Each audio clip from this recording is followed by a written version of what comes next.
access to quality, equitable and inclusive education is one of the fundamental human rights of children. The United Nations Convention on the Rights of the Child and the Sustainable Development Goals require us to ensure that children learn and complete the education cycle in a positive and supportive learning environment. This is reinforced by the 1995 Constitution of Uganda, Articles 24 and 44, which protect the dignity and safety of every Ugandan, including the children. The Education Act 2008 emphasizes education as a right for all persons and underlines the Universal Primary Education Policy and the Universal Post-Primary Education and Training Policy of the government. Despite this commitment, available research by the Ministry of Education and Sports, Ministry of Gender, Labour and Social Development and other partners shows that children are exposed to different forms of violence and may also learn new forms of violence in school. According to a 2012 study by the Ministry of Education and Sports, 74.3% of children in schools, especially those in government schools, are subjected to caning by teachers under the pretext of pushing them to attain higher academic grades.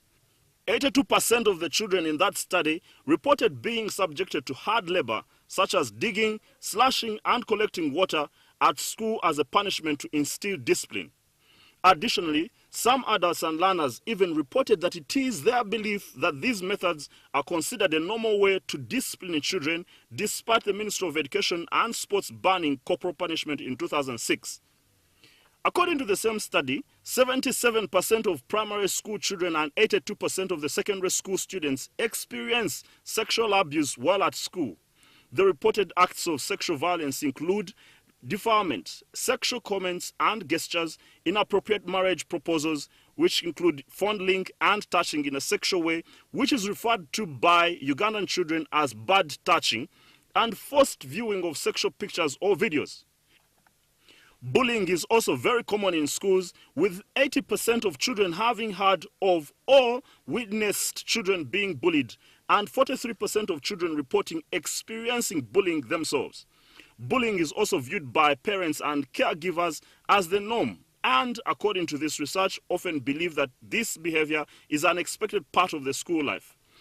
On the basis of this prevailing social confusion and problem over this matter, I'm hosting officials who are dealing with this field to help the public know how we as a country should resolve this situation and save our children from violence while at school. You are welcome.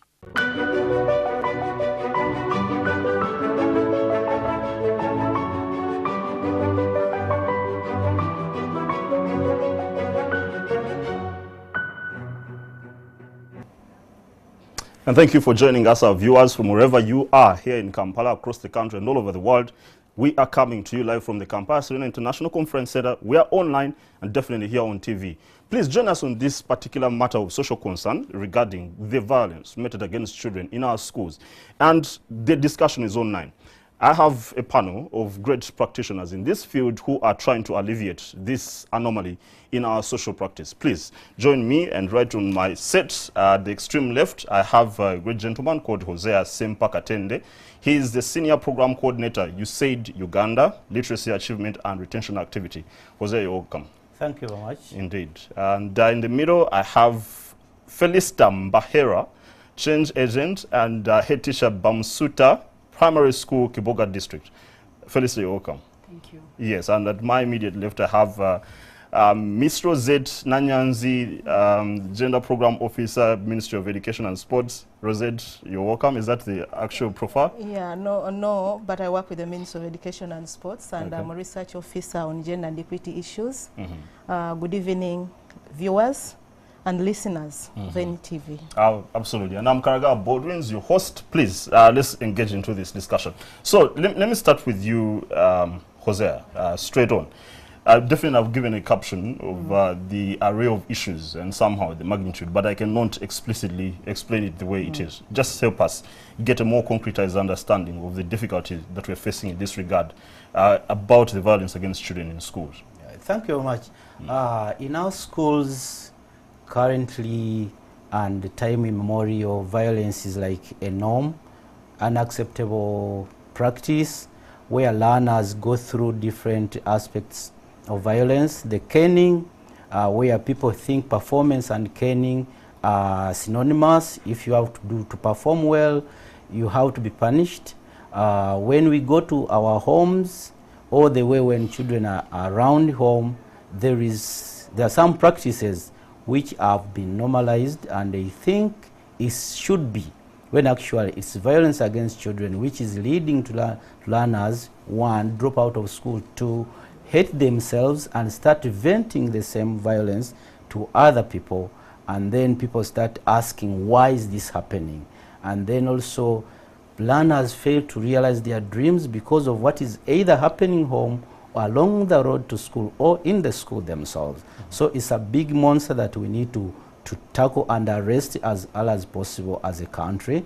If we want our learners to perform well, we want our learners to achieve in life, then violence has to stop at a certain point, and that point is now.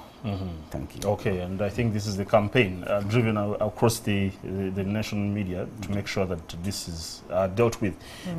So through this study, several studies, and the most current one actually conducted by RTI indicates that 46% of these kids have emotional abuse and bullying meted against them, 74% physical abuse and corporal punishment, and 86% of them have experienced sexual abuse. So, Felicita, you are a practitioner, a head teacher, right straight there.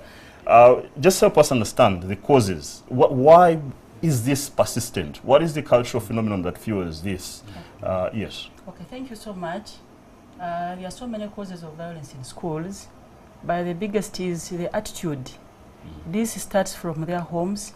Actually, most parents believe that corporal punishment is one way and a normal way of disciplining children, which is wrong. And because children leave their homes when they have been punished, even when they come to school, even when they are punished, to them it is okay. And maybe another cause is when you look at our society, most people look at boys and girls. Those are gender imbalances. They feel boys should do this, a girl should not do the other one. And by doing that, actually you are encouraging violence. And maybe the other one is, most of the children we have in schools actually lack the skills and confidence to report any forms of violence. And maybe the other one could be the teachers ourselves. Because we went to school in those days when they could punish us, most of the teachers think and believe that the forms of violence they went through should be the same which they should also inflict on the children. And maybe they could also be having a challenge because they lack alternative means of handling indisciplined children. Like, for example, if a child has done something wrong, there are so many other ways you can discipline him other than beating him. And maybe the other challenge is when you look at bullying. As you said, most parents and caregivers think that bullying is part of school life. Actually, I remember when I was at school, I used to be bullied. You see the way I am, but I feel bad. And actually, when I see, after going through the journeys, after that training, I reflected on myself. I remember what I went through when I was at school, and even the children themselves have caused a lot of harm to them by bullying them, beating them. So there are so many causes. And maybe when you also look at the community, they will say a boy is supposed to eat while seated on the chair, and then a girl is supposed to sit down. Why? Because these are your children. They are all your children. Why should a girl sit down and the boy sit on the chair? That is very bad. So that kind of stereotype, when the children come to school, they already have that. They also feel stigmatized. And maybe the other thing is, when you look at the teachers, a child has come to report, maybe the case has not been handled well. Tomorrow he will not come to report. So you find that they are not happy the way the cases are handled. Maybe they don't even trust the teachers. So by doing that, you find that there is a lot of violence in schools. Okay. Thank you very much. Phenomenally described, indeed, given an array of causes. And you've talked about journalism. We're going to come to that point when we discuss it in detail. Actually, I can see a book here on the table. Now, there is an implication of certain situations on the ground.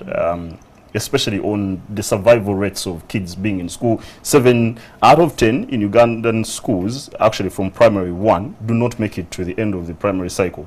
The Minister of Education, in collaboration, of course, with the Minister of Gender and the support of the United Nations, there's been efforts through the development of the National Strategic Plan on the Elimination of Violence Against Children. There's so many efforts. We need to hear from you, definitely, Rosette. What is the actual concrete, practical interventions by the government, through, of course, the Minister of Education, on ground to ensure that we have this dealt with? Yeah, thank you so much. First of all, as a sector, we appreciate that violence against children is actually a key issue that is keeping many of our children out of school. The Ministry of Education in 2012 conducted a study, and the study found out a number of things. Our children are experiencing different forms of violence, right from sexual abuse, emotional abuse, child neglect. There is a lot that is going on. So after that study, the Ministry of Education has taken a number of steps. First of all, we realized in that study that the reporting was really very poor. These cases are happening, but few of those cases are reported, especially cases of sexual violence. They're never reported. The reporting, according to the study, was around 36%. And that shows you that there is a lot that we don't know out there that is happening to our children. So as a sector, we've gone ahead to develop the reporting, tracking, and response guidelines. These guidelines help the different stakeholders to be able to report the cases of violence, because sometimes cases happen and one would wonder, what should I do? Where should I start from? But for us as a sector, we are saying that addressing violence against children is a shared responsibility. We'll need to be on board. So the guidelines give us the way to move on addressing violence, that by reporting, but not only reporting, tracking the cases that have been reported, responding, and also referring. Because you find that as a sector, we cannot handle all the cases. You find that we need other partners to come on board. That's why I said that it is a shared responsibility. We need the medical people on board, we need the community on board, we need police on board, and we need all the stakeholders to be able to address violence against children. In addition to the reporting, tracking, and response guidelines, the sector went ahead to develop the National Strategic Plan. The plan is from 2015 to 2020. And what are we saying in that plan? That we want to see an end to violence against children as a sector. We have sent out circulars, we have conducted training, we have built the capacities of our teachers to be able to appreciate that there is a problem that we need to change as a nation for us to be able to achieve equitable quality education. So there is a lot that is already going on following the study that was conducted. And indeed, the material that we have here today that we want the public to know is in line with the National Strategic Plan. This is the material? Yes, this is the journeys. Yeah. And we called this the journeys because we are coming from somewhere. We need to appreciate that addressing violence against children is a journey. Given our social cultural beliefs and practices, we have started this journey. So these materials we have, they are in 3 sets. We actually want to come and talk about that in detail, so don't preempt. So, so this is actually the core of the discussion. The core of the discussion, but it is like we have started this journey. It is a big issue that the sector has realized that we need to work together to address it. Okay, so in order to make sure that we deliberately and exhaustively deal with the issue of the journeys, and of course more policy matters about this aspect, let me first go for a break so that we don't get interfered, and then we'll dig into this much deeper. Thanks our viewers indeed for joining us this afternoon. I'll come back with my team just after this short break.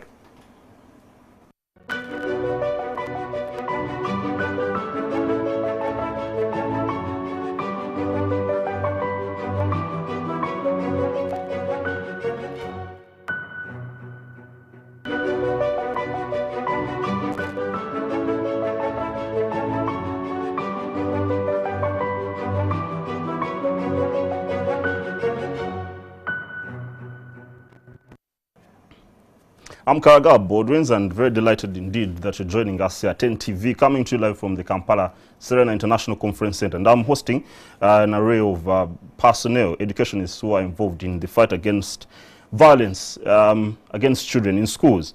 And the Ministry of Education conducted some study, and it indicates that 85% of learners interviewed expressed that they lacked the confidence to report cases of most of these violences, and 90% of those who had made the report were unhappy with how cases were handled. All students who did report instances of SRIGBV, that is sexual violence against those children, stated that they were not happy with the support and services received. So still there's some kind of loopholes that need to be fixed. Now, Hosea, just help us to understand the difference. There's a cultural and, of course, a theoretical phenomenon. There's a certain motivation theorist called Douglas McGregor, and he makes a dualistic kind of comparison of two people one who hates work and needs to be forced to do work, and another one who loves work. It's called theory X and Y. So that implies that the person who is deemed or who thinks that actually you need to force people to do work, they will either have harsh ways of supervising them and enforcing that they do that. And then there's a cultural phenomenon that, you know what, our children learn much better when they are actually either caned and physically coerced. Okay. So help us to understand these cultural contradictions. Are they contradictions, or actually it's our culture, and actually you've had great people come out of that cultural background? What is the contradiction there? Well, it's not a contradiction, but I think the failure to differentiate between discipline and punishment. What do you want at the end of it all? Believe you me, there is no parent who wants to hurt his child, but they all want their children to be of good behavior. But the method of reaching there, that's where there is a problem at the moment. People, you ask some, why did you do it? I'm disciplining the child, but actually he or she is inflicting pain. One, we have to know, violence will always lead to violence. Once you inflict pain to me, I'll either obey because of fear for the cane, or I'll be rigged and say, okay, after all, 5. We've seen children lying down for 5 and he goes and does that. That's okay. He goes back and says, okay, I was hit because I did something wrong to you. Now you have to pay back. So violence always leads to a spiral of violence. However, discipline, what we need to learn now is to separate the two. Discipline is a long term, is taking self-responsibility by the child or the person who is being disciplined, knowing if I do this, what's the effect to me? It's about the child's social emotional learning. Daddies or mommy or teachers telling me to keep quiet. Why should I keep quiet? Like we've had children who don't want to eat their vegetables. Some parents would hit them, you eat your food, and the kid is and then throws up. Another one says, okay, when you eat your vegetables, you're going to become Superman. Who eats? The one who knows the reason why he's eating his vegetables. So when we talk about disciplining without causing harm or pain, we are telling the parents and ourselves as a society or a community, there are other ways that will lead to good behavior as long as the child or the person knows why he has to do that. What am I gaining? So discipline is about self-efficacy. Do I know myself? But Hosea, yes, good. I can get the trail of the discussion. Just a follow-up question on that matter, because you know there's a contrast between most of this is done actually in authoritarian setups or families which have a lot of this religious and ethical engravement within their system. They feel that getting the spank is what will actually result into a response. And you contrast the Western communities, which have very less of that inclination to either, you know, coerce or cane, beat up their children to have that.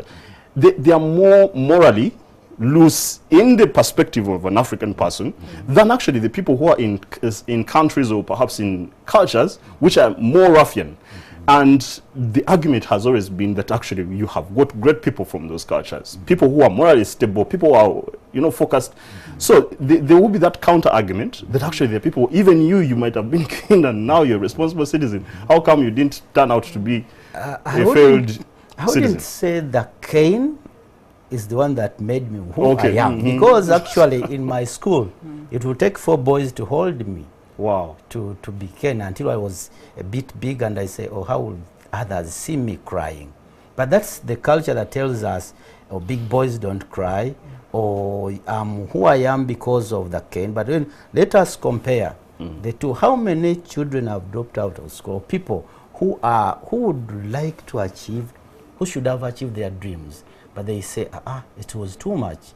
And then we compare them with those who say, me, I'm what I am because of the cane. Probably when you compare, the number of dropouts is higher. But at the same time, the underlying factor is, if I talk to the learner right from the early stages, created a sense of responsibility and ownership to actions. John, when you talk in class, you are distracting others. John, when you hit others, what happens if someone hit you? Because normally we ask children, if you want to create a reflection, think about their actions. Okay, you hit someone. Should I hit you? You always say, Then you say, why? Because I don't like it, so the other person doesn't like it. But we feel our authority has to be felt as teachers, as parents, as adults. So we sort of create fear within the young ones.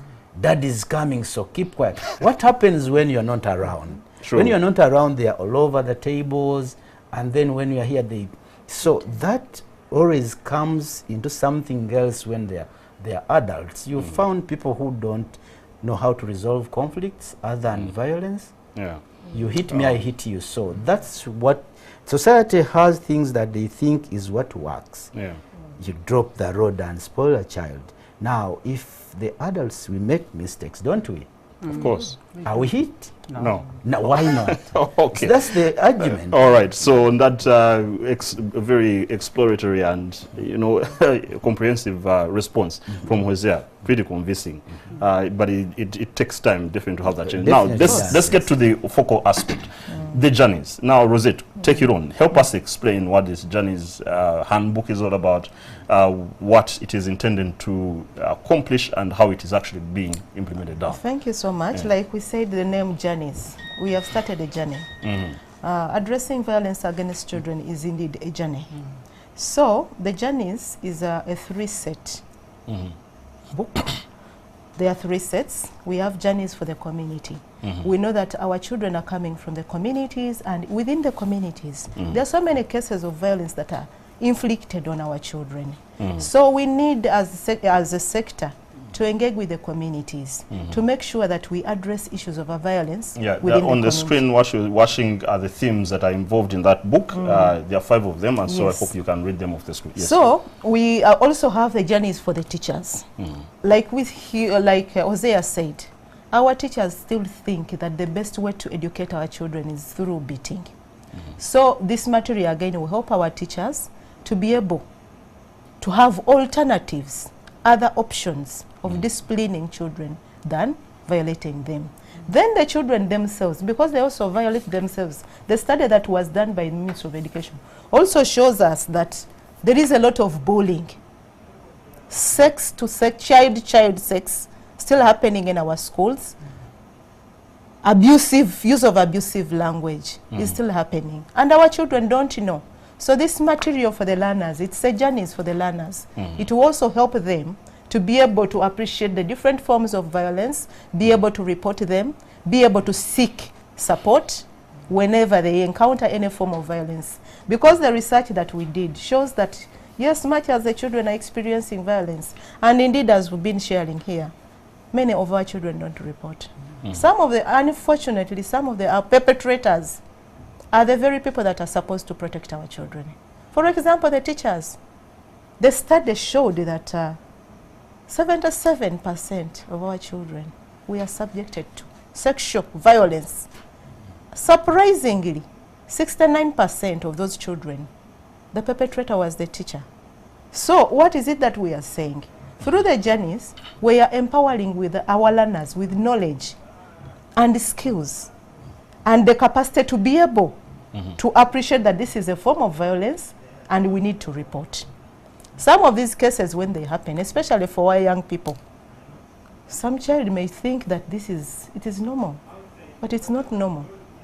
For example, if a teacher touches you in a funny way, you might think as a young girl that this is healthy, the teacher loves me, but actually that teacher is what? Violating you. So through the journeys, we are making sure that we build the capacity of our teachers, our learners, and our community members to be able to address all forms of violence against children. And that is the agenda that the Ministry of Education is focusing on together with our partners, USAID RTI. So how are the books accessed and how? The material here, first of all is in each school we train at least 3 teachers. And these teachers that we train, we call them change agents. Because for us to be able to address violence, we need to work on our mindsets. We need to work on our traditional way of thinking. So we think that the teachers that we train will be able to take up this message to the other teachers. They will be able to take the children through the different themes within the book so that they are able to know that this is how we can be able to address this form of violence. If I may jump in there, it happens. Addressing this issue is not a one institution thing. It requires concerted efforts, because this learner X going to school Z, he passes through many. Along the road, there are so many people. Unless if all are aware that this child needs to be safe, supported, need to be cared for to realize his or her dreams, then the school alone may not do enough. And this time when on journeys, we are talking about the school climate. School is not the building and the teachers, but it's everybody that has anything to do with the school. Could be a supplier, could be a watchman, could be a gardener. Everybody should realize that this child in this school needs to be safe and has dreams. We are talking about the visions 2040, vision this, that. It's for the young ones, and our theory is our children are our future. So if you want to work on our future, let us make the whole environment safe, supportive, and caring. So that's why we have the 3 sets. Change agents in the community. We have CBOs working with the community, not telling them what to do, but taking them through activities to reflect. Probably you could say, when I was young, I went through this and that. Is that what I want my child to go through? When I was in school, this happened. Did it stop? So we need to bring everybody on board to move together, ministry, NGOs, schools, community, everybody to work towards this child. Okay, absolutely. And good enough, today we make sure that we are very practical, pragmatic, and we have a head teacher here. And so at the launch of this book, the First Lady, Janet Museveni, explained, that was on the 27th of July, explained that in each school, 3 change agents, including the head teacher and 2 other teachers, are trained, just as we said. And so they are also tasked with igniting the commitment of all staff and pupils to work together to establish a positive and supportive school climate. So how is this implemented in your school environment? How effective is it? Is this something that is practicable? Because if you're telling me talking to 3 teachers and then you expect them to go and be the evangelist of this aspect to everyone else, I'm thinking it's not going to be working. And have you also seen it in other schools in that regard? Yes, thank you so much. To begin with, when the 3 teachers were trained, that is the 2 change agents plus the head teacher, they had to go back and train other teachers. Actually, all the school staff, including the cook, the gate man, the sweepers, everybody who is at the school. And after training all the school staff, even the children came in. Because as she has explained, there is some kind of violence which happens between a child and a child. So everybody was put across. And after that training, it created a safe school environment, whereby every child now knows, if I have a challenge, I know where I can go to report. I can go to the senior woman teacher, I can go to the head teacher, I can even go to my peers, because they also have a disciplinary committee of only learners. So once the children know that they can easily report, and when they report, their cases are handled well, unlike what has been happening in the past. A child has come to report and then he's also instead victimized. That one was also stopping them from reporting.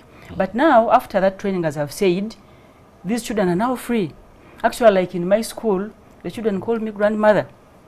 Yeah, because of the family initiative, whereby these children don't look at teachers as just teachers. They also look at them as parents, because some of these children come from homes where maybe they don't have parents, where they don't have love from the parents.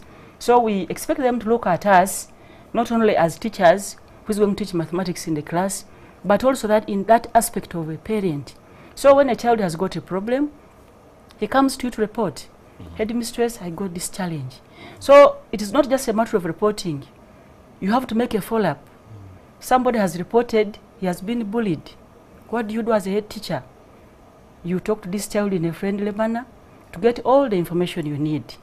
And after you've gotten the information, you fill in a reporting form, because you need evidence for future use.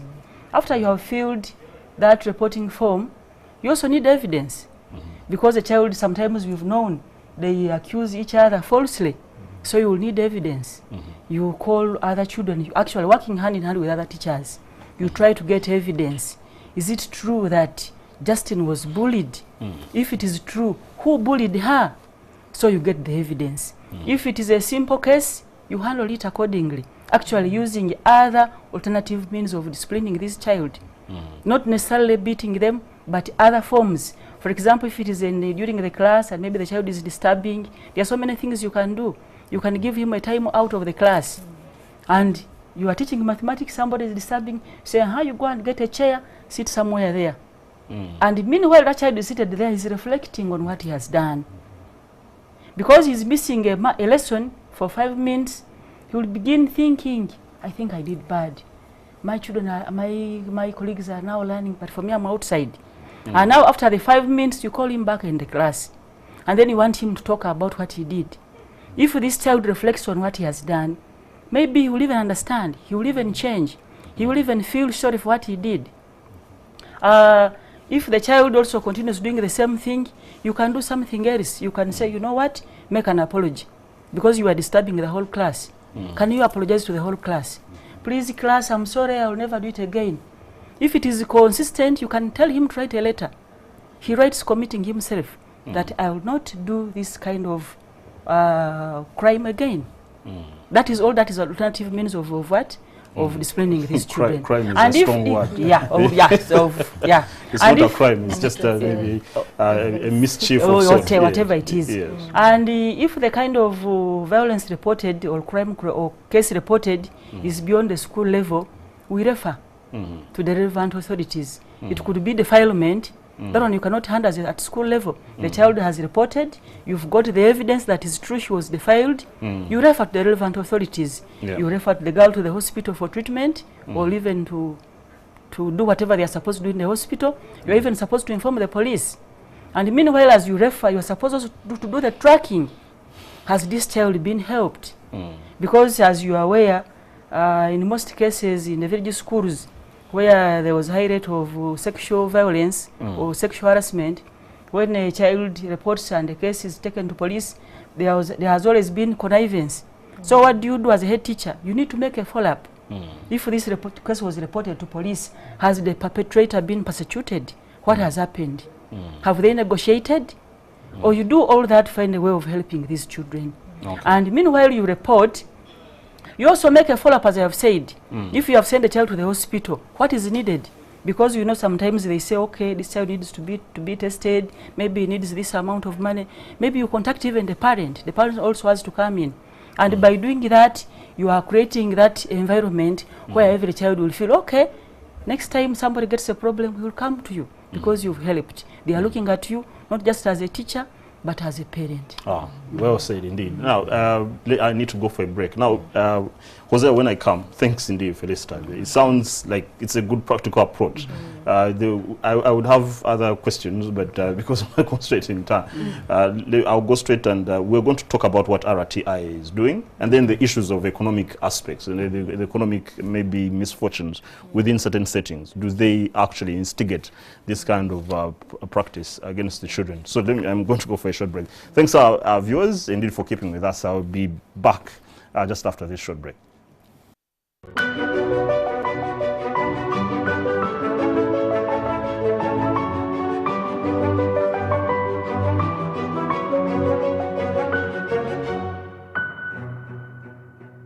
Tonight on NTV.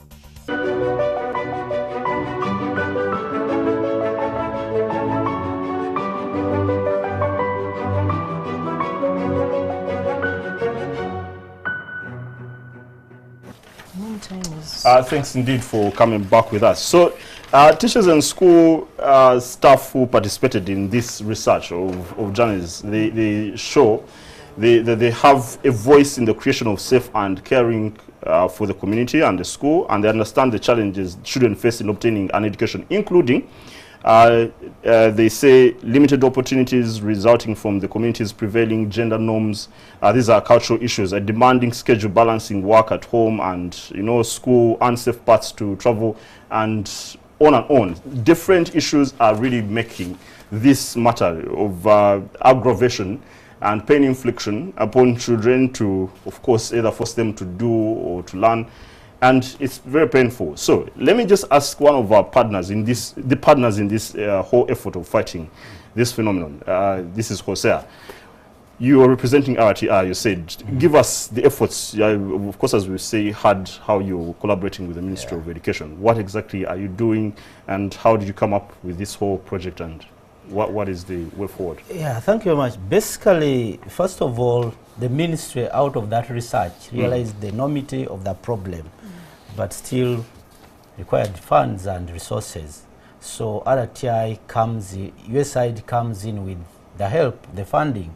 RTI, what is RTI? RTI is Research Triangle International. Okay. We do a lot of capacity building research in different areas, but this time let us confine ourselves to education. Yes. So the problem is there, the money is there. Who is most suited to help work towards sorting out this problem? So RTI comes in as the implementer of the program on behalf of Ministry of Education and the government of Uganda. The laws, as my colleague has said, there are so many circulars, the laws, the acts are there, but they are really not as understood to the ground as they are. So RTI comes in with the Literacy Achievement and Attention Activity as a program, which is focusing for our learners to be able to be safe in school. Something has to be done. So we designed the journeys using African research from other countries, from Africa, African experience, using experts locally here in Uganda to come up with what's that we should do. Then we decided to use journeys as a reflective mode of self-realization for everybody. So the activities in these books, whether for teachers, community learners, is taking you through a reflection journey, a reflective process. If I did this, how is it affecting me? How is it affecting my neighbor? How is it affecting the whole school? For example, if the teacher is not teaching in class, he's contracted to teach, what's the effect on the learners? If the teacher is not in class, the learners are going to shout. If they shout, what happens? Traditionally, a stick will come out, isn't it? And then it's like a game. So what we are saying, we come up with a journey. You as another reflect on your actions, first of what you went through and what you are doing with the children now. You as a child also, you have responsibility. Journeys is not taking away responsibility from the children to know what they are supposed to do at the right time. So RTI is a partner that is implementing on the ground. We are the foot soldiers who go train the teachers. We go and do capacity building for communities and change agents, just to bring all these people together to see that our common goal is a safe, supportive and caring school. For who? for the child, for the learner. And for which learner now? The government learner from our typical UPA school. That's where our focus is, because we have to start from inside the government schools. So such that a child from Chanamukak has the same opportunity with the child from Budo or from any other school in Karamoja, because everybody has a dream. When you went to a school in Karamoja, you ask, what do you want to be? They have a dream. Maybe they want to be like you on TV. But how do they get there? The environment we create. So USAID provides the funds, government knew the problem, RTI comes up to design a program that we feel if everybody comes on board and reflects on any action you take, if you're going to miss class, what's going to happen? If you're the head teacher who is not supervising your teachers, what is going to happen? If I'm the learner, I'm the head prefect, and I'm moving around the stick and I hit my fellow people, what's going to happen? So that's exactly what we are doing. Wow. Bring everybody on board, use Journey's activities, review them, what is practical, go down to see how people are doing it, then we see how do we remodel to make sure that everybody is moving in the right direction. Okay, sounds really serious, and I know definitely exploring the whole nation doing that is such a phenomenal gross work in some terms of resources and community. Now, Rosette, let's address the issue of the economic disparities. You know, you're talking about UPE schools. There's data from the school-related gender-based violence, formative assessment that was done. It demonstrates how rigid and inadequate power relations and gendered norms, roles and expectations define boys' and girls' positions in society. The existing power imbalance make girls, children from poor families, orphans and children with disabilities more vulnerable to all these kinds of inequities. So the issue of economic disparity, if you have a school which has poor standards, it's not properly supported, but also children are coming from poor backgrounds, that is a very fertile ground for this unfortunate kind of experience and pain infliction. I think yes and no. Sometimes children may be coming from schools that are not well-to-do, but the schools are not the children are not experiencing violence. Of recent, I don't know whether you've been hearing what has been happening in our so-called best schools across the country. Our children were experiencing different forms of violence, and the parents in those schools are actually well-to-do. So what are we trying to say? That violence can be inflicted to any child anywhere. It is not only the rich, it's not only the poor. There is a lot that goes on even in the rich households. Yes. True, yeah, I've seen families that they drive out very rich. They are in fenced homes, but what takes place is in those homes is too much, and it is actually too much for the child. So there are such places. But also, when it comes to the families that are also badly off, it is also another driver of violence. For example, where parents have neglected their roles and responsibilities, especially for the girl child, where parents are not providing the basic requirements, such as a pad, that alone exposes this child to violence. On the way, where parents have failed to provide a meal, that exposes a child to violence, because as they are going to school, they doesn't it also make that child violent? Of course, a hungry child. A hungry child, a neglected child. There are so many things that are coming together. So what we are saying, it's not that the rich or the poor, but what we are focusing on, that as a nation, as a country, violence against children deprives the children of their rights, not only to education, but also to other rights. So we need to focus on addressing it, and that is why we say as a sector that it is a shared responsibility. That is why we are saying in the journey. So you're completely dispelling the argument that having poor teachers who are not properly motivated. No, it's not the issue. I grew up, I studied from a rural setting. My teachers were not well off. Personally, I'm this kind of person who never experienced violence. At least I give testimony. I never experienced violence when I was growing up. And I think that has helped me to be what I am today. It was a rural school. We were valued as children. They used to listen to us. But when I joined the secondary, I experienced violence. Secondary. My teacher said, how can a girl of your size come for my class of physics? Emotionally, I was disturbed. Maybe I would have been an engineer.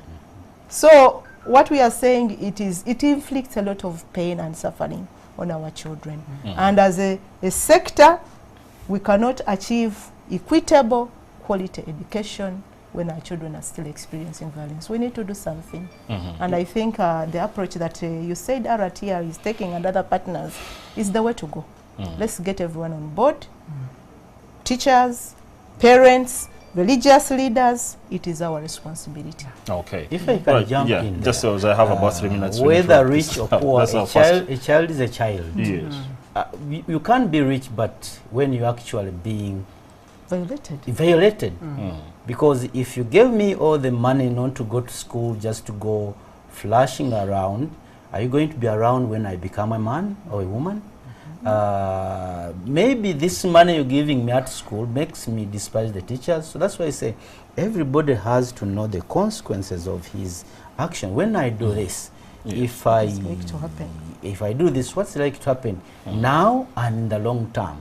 So we want to create a sense of responsibility right from the beginning for the long-term results, not the short-term results. Because today you are this, tomorrow you are something else. So much as poverty is an exposing factor, there is no deniable.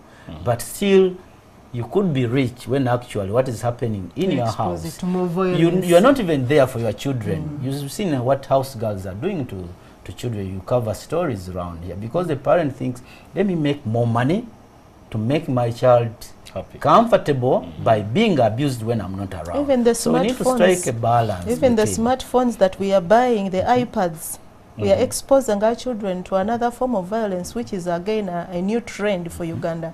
So okay, you're taking the whole phenomenon really deeper. Yes. Yeah, okay, so just I need the last comments, but a very specific, because we're about to wrap up. Felicita, just what is the emphasis now to the children? If a child is out there watching this, how do they need to deal with this in this regard? Just briefly, because we're wrapping up, just need a comment from each one of you. Okay, thank you so much. It is the role of the children to develop the social and the emotional skills that they need to manage their own behavior. Because if they know they are not going to be punished, they don't need again to begin misbehaving. They need to find a way of having the life skills. How do I behave? If I have always been kind because I come to school late, I should stop coming to school late. So they need to develop those skills to find a way of managing their behavior inside the class and even on the school compound. And even it is their role also to concentrate on their studies. If you have, because we have that activity which talks about rights of the children and their responsibilities. If you are not supposed to be caned for failing mathematics, what is your responsibility? Does it mean that because you're not going to be caned, you should stop when they give you homework, you don't do it? The children also have got a very big role to play. They have to concentrate on their studies. If they're in a class, they participate actively, because this time they will know if I give a wrong answer, I will not be laughed at. If I give a correct answer, I will be appreciated. So it is their role to actually concentrate. And even then, they also have to find a way of reporting these cases. Now that teachers are welcoming, they are friendly schools, they have to find a way of reporting. Even if it is the slightest case, it has got to be reported. And also, maybe finally, they also have got to be disciplined. You have to be disciplined, because if you don't have, you don't want to be punished, you don't want to be beaten, you don't want to be abused. Be disciplined.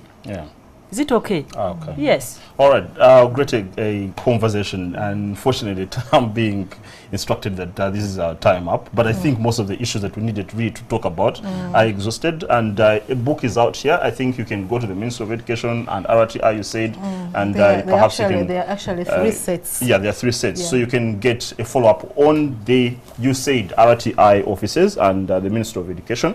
And I just need to give very specific appreciation to Ms. Rosette Bridget Nyanzi, Gender Program Officer. Okay, the other title is quite intricate. I have not registered it in my head. But for Ministry of Education and Sports, Hosea Sempa Katende, Senior Program Coordinator, USAID Uganda, Literacy Achievement and Retention Activity, and our great head teacher from Bamusuta Primary School, Chiboga District, Mbahera Felista. You are all very, very indeed great people. Thanks for the discussion. Thank you. I think you've been phenomenal, and I hope this discussion will make a great change to our nation. Thank you. Yes, God bless. And thanks our viewers for keeping with us. And I'm just throwing the ball to you. If you're a corporate manager right up there, or a ministry head, or any agency, you want a discussion on a matter of very critical concern that has a great regard to either your corporate industry or to the country in the ministerial setup, please come talk to us. Come talk to our MD or myself, and we see how we can have us indeed do these discussions comprehensively.